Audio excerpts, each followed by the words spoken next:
আসসালামু আলাইকুম।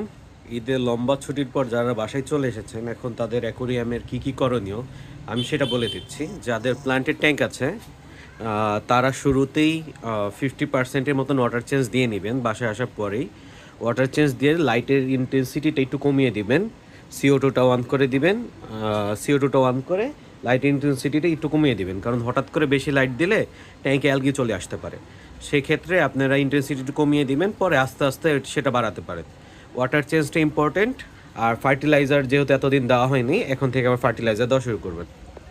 আর যাদের শুধু ফিশ অনলি ট্যাঙ্ক, তারা যে কাজটা করবেন, 50 to 80% ওয়াটার চেঞ্জ দিবেন। ফিল্টার মিডিয়া চেঞ্জ করা বা ক্লিয়ার করার এখন দরকার নেই, কিছুদিন পরে চেঞ্জ করবেন।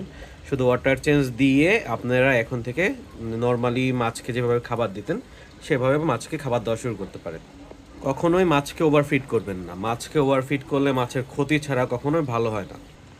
আর একটা গুরুত্বপূর্ণ কথা, যারা প্ল্যান্টেড ট্যাঙ্ক করেন তারা এসে দেখবেন অনেক গাছেরই কালার চলে গেছে, অনেক গাছ একটু লম্বায় বেড়ে গেছে। সেক্ষেত্রে আপনারা একটু মিনিমাম ট্রিমগুলো করতে পারেন। যে গাছগুলো একটু লম্বা হয়ে গেছে, গেটের সাইডে আবার লাগিয়ে দিতে পারেন। আর যে গাছগুলো একটু বাঁকা হয়ে গেছে, এগুলো আপনারা লাইট অন করলে অটোমেটিক ঠিক হয়ে যাবে, সেগুলোর ক্ষেত্রে কিছু করতে হবে না। আশা করি এই টিপসগুলো আপনাদের হেল্প করবে। সবাই ভালো থাকবেন। আসসালামু আলাইকুম।